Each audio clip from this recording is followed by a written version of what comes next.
What is up, everybody? It is Alex from Heavy New York calling from Zoom again, and this time we are here with Alex of Dessiderium. Thank you so much for being here today, man. It's great to have you here.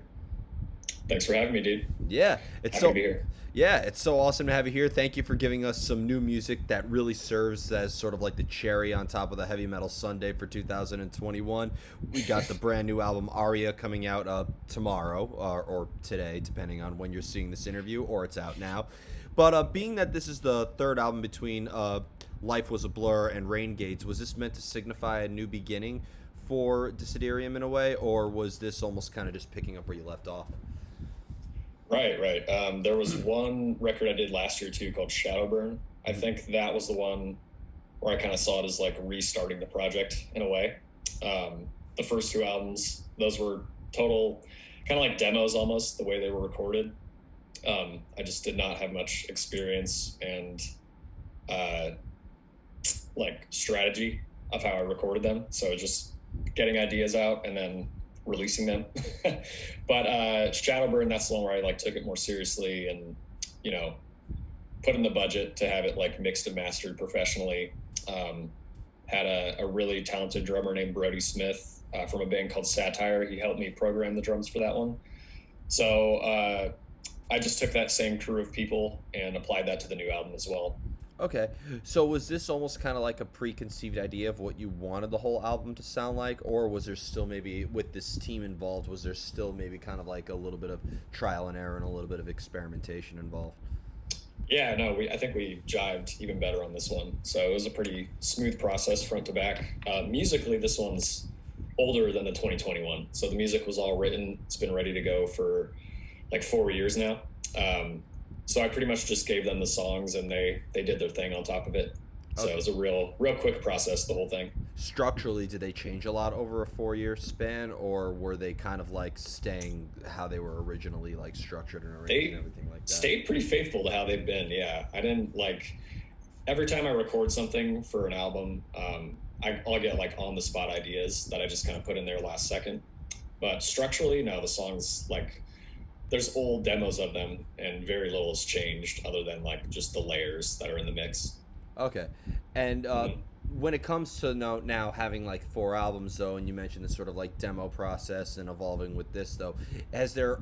Do you prefer to once again still kind of like experiment with your sound in a way, or are you trying to almost kind of like maintain like a Desiderium sort of formula, or kind of maintain a certain sound with it?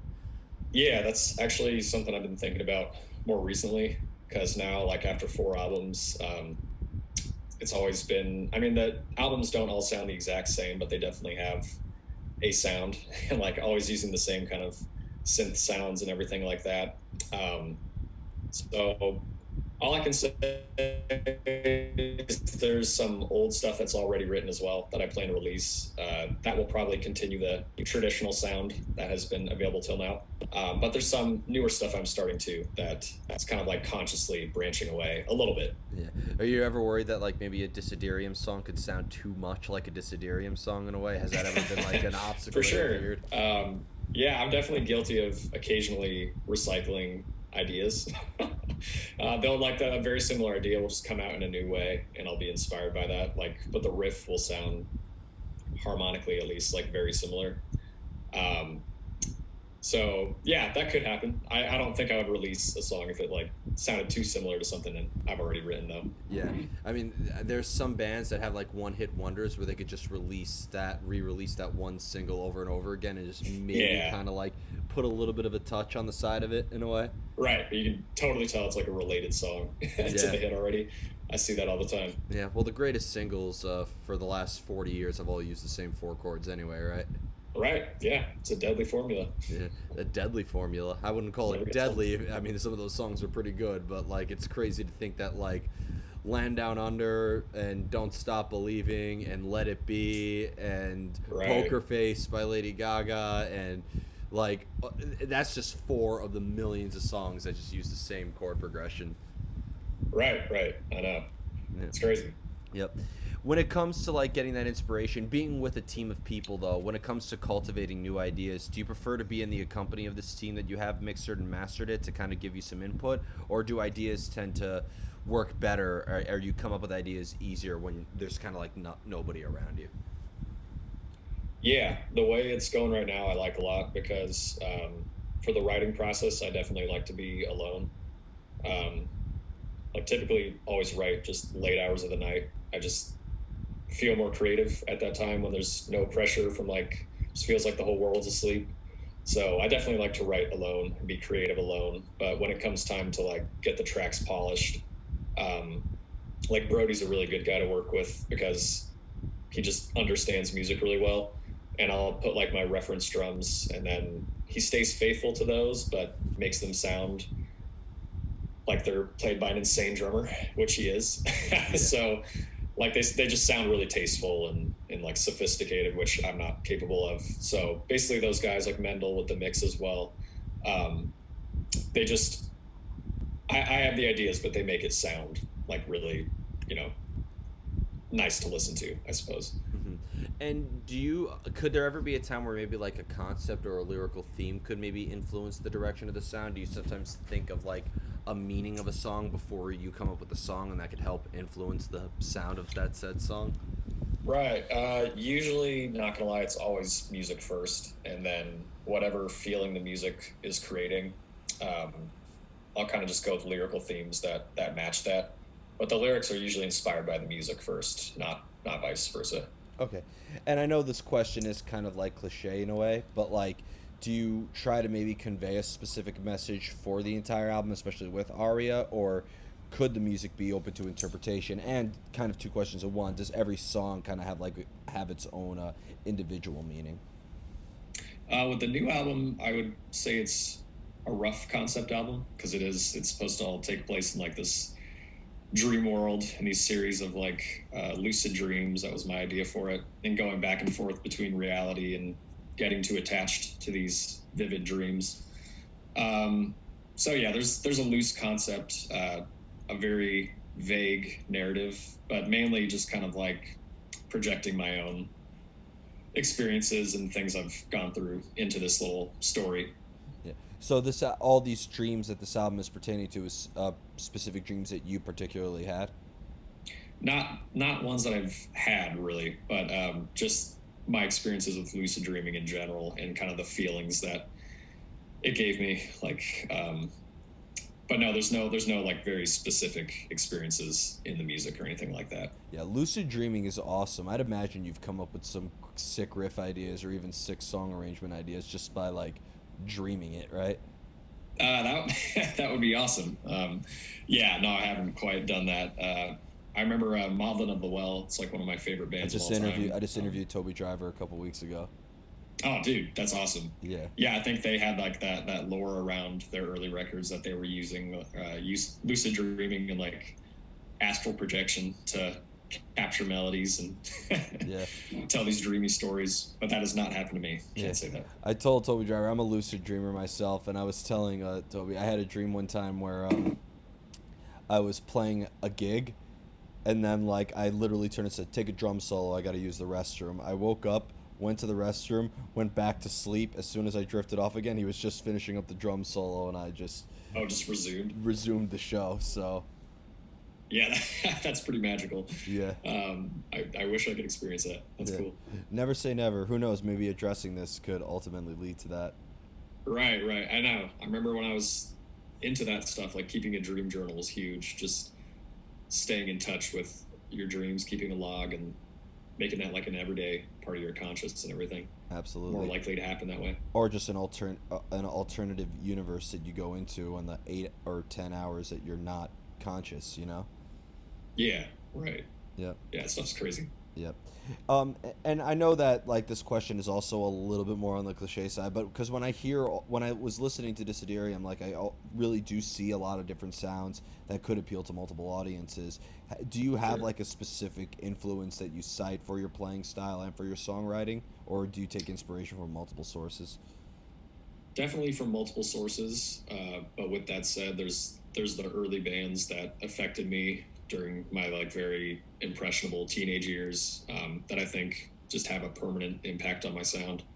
Probably like Opeth, like the first 9 records. Winter Sun, that's a huge one for me. A lot of different like Swedish melodic death metal, early Soil work and In Flames. Ooh, what's your favorite? Also, Oh, you were saying? Oh yeah, just also guys like Devin Townsend and a lot of like prog rock as well. Yeah. What is your favorite Soilwork album? Soilwork's one of my personal favorite bands, so. Nice. It's a tough choice between like Chain Heart Machine, Natural Born Chaos, and Predator's Portrait for me. Yeah. I think maybe my absolute favorite would be Predator's Portrait, but any given day, those three. Yeah, What about yourself? Peter Witchers is like the most underrated guitar player of all time. Yeah, I agreed. He's Yep. one of my favorite. Yeah, and Natural Born Chaos, my favorite guitar solo is the solo from The Bringer. Oh, that's kind of like the mid-tempo song. Yeah, it's kind of mid-tempo. The chorus speeds up a little bit, but like the solo in it is I so think I remember what you're emotional. talking about. Yeah, Yeah. I've picked that song and have just fast forwarded to that specific solo. Dude, no, he has a lot of solos like that. Yeah. Just like make the entire track. Yep, and Shadow Child off of A Predator's Portrait is also something. That was the one that hooked me in. That was the one that started it for me. I was like absolutely obsessed with that song, and Yeah. I became a big Soilwork fan. Yeah, I mean, I consider Predator's Portrait, Colony by In Flames, and and obviously Slaughter of the Soul by At the Gates to be kind of like the three big melodic death metal albums. Yeah, those are all legendary. Yep. I agree. As for Opeth though, is Blackwater Park your favorite, or do you tend to go a little bit deeper into the catalog? Blackwater Park was the one that hooked me in as well. That was the first album I listened to, and then I got into them right before they did their 20th anniversary Blackwater Park tour. So they played that whole album and then did a song from every other album. So I got a little taste of all their stuff, and then like picked up My Arms Rehearse, and that album's been my favorite ever since. Yeah, and in terms of like the prog scene, because I definitely see a lot of prog in the Dessiderium DNA, but prog is so diverse in itself because yes, sounds nothing like Dream Theater. Dream Theater sounds Right. nothing like Opeth. Opeth sounds nothing like Between the Buried and Me. In a way, is there Yeah. a specific era of prog that you tend to gravitate towards? I mean, yeah, you just like painting out how diverse it is. I think that's why I love prog. So I do like all that stuff. As for what particularly inspires me, probably less prog metal and more like older progressive rock, like Genesis, Yes, Camel, like early Pink Floyd, a lot of that stuff. Yeah, I mean, I was having a long discussion. I interviewed a Dream Theater a couple weeks ago, and we had like a discussion what makes something prog because of how diverse it is, and a lot of people Yeah. would say that it's like music that doesn't follow the traditional verse chorus sort of formula in a way. Yeah, I would agree with that. Yeah. Do you think there's also something essential to it? I mean, prog is, I would say, the funnest genre to smoke pot to, but like, For sure. Yeah. It definitely is. Yeah, that's something I've thought about too. Just like when I'm like asked by my parents, for example, like what does progressive rock mean? I would pretty much say what you said, like not following the traditional pop structure for songwriting, having more like musical movements. But at the same time, I think just over time, prog carries with it like a certain idea of what the sound is already like. So I think Between the Bird and Me is like a pretty clear example of like what people think of when they think of prog.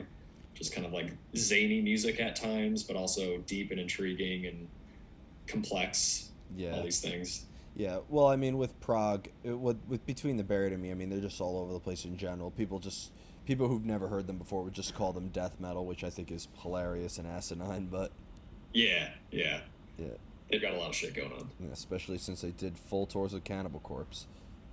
Yeah, dude. Yep. And the final question I want. Oh, and also, did you check out Wilderun because they've been kind of like the newest. I haven't listened to the new album. The last one I listened to, unless that is the new one, but it's the one with like all the flowers. on the Veil of front cover. Imagination. Yes, yeah. I remember seeing that on Bandcamp, and I like that album a lot. Yeah, they have some new shit in the works that's epic. So if you just want to mark that on. Is it your- already out?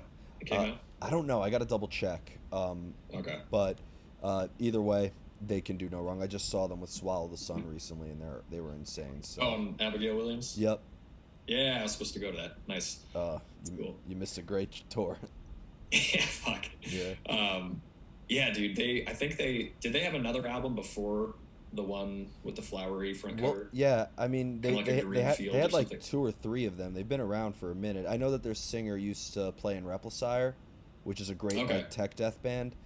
Yeah. So, I mean, they definitely have other work. I think Veil of Imagination though is kind of what made them more of a household name in metal. Yeah. I see a lot of people recommending Opeth fans that band. Yeah. So Swallow the I need to Sun, listen you to more. Swallow the Sun, you can't go wrong. I call it musical coffee and cigarettes. So, Yeah, I love those guys. yeah. So before we go, I want to thank you so much for your time, and always great to just nerd out on bands and genres. Yeah, So no. just anything else that you would like to promote for the release of Aria? Stay tuned for the new Archaic album. We've got that finished, so that'll be coming out in 2022. Got a lot of things popping up for that soon. Hell So yeah, I saw Archaic. The last time I saw Archaic was in 2019 with Fallujah and Beyond Creation. So yeah, that was our last tour. Yeah. yep, that was Tech Death Tuesday. I interviewed Archaic, Fallujah. Who else did I? I interviewed Archaic, Fallujah, Beyond Creation, and Equipoise. I interviewed that whole package. So Oh yeah. Nice. You're based in New York, right? yeah. I was at the Knitting Factory show. Gotcha, dude. That was a sick show. I remember that. Yep, that was Nice. a great time. Tech Death Tuesday. I'll never forget that day. Nice. Yeah, that Yep. was a good bill. Yeah.